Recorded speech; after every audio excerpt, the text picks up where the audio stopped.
Disciple-making movement is an act of God. And without God, all the strategy combined cannot take us anywhere. It's not about me or you.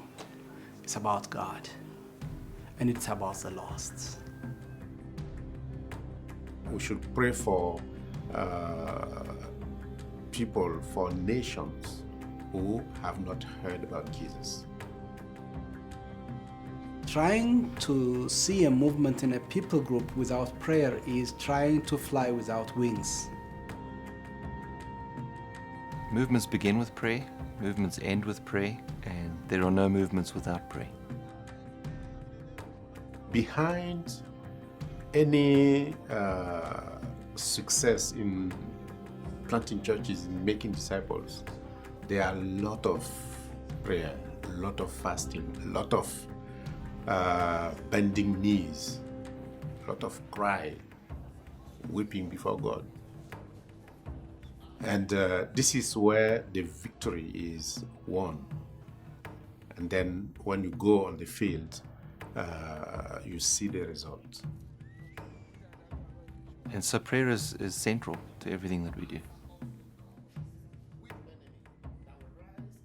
Prayer and fasting is important to the DMM process because DMM itself, in terms of making discipleship or the church, is rooted in prayer.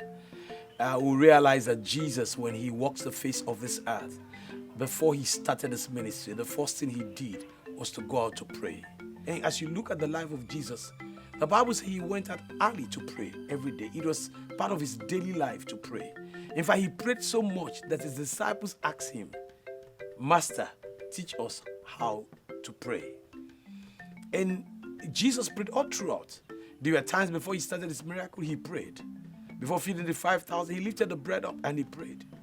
Before he chose his disciples, the Bible said after he has prayed for the whole of the night, he sat down and he called the 12 to him. Jesus prayed every now and then. Jesus also prayed fervently, even on the cross. His first word was prayer. His last word was prayer.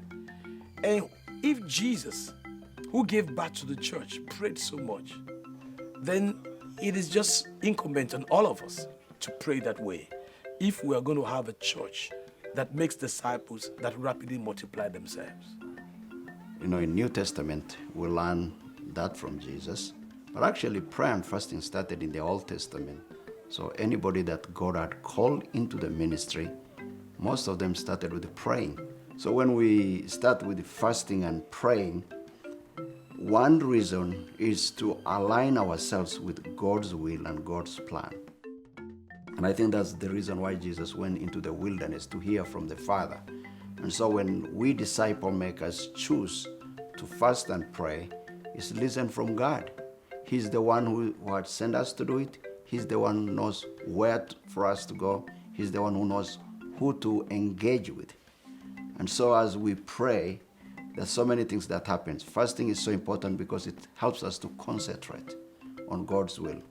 Secondly, it's so important for us to know that fasting and prayer is a way to fight the spiritual warfare. Making disciples takes us to the front line of missions to the people. And so we are engaging constantly in this spiritual warfare, and it's so important for us to prepare ourselves spiritually. And the other thing about fasting and prayer is for us to get directions from God.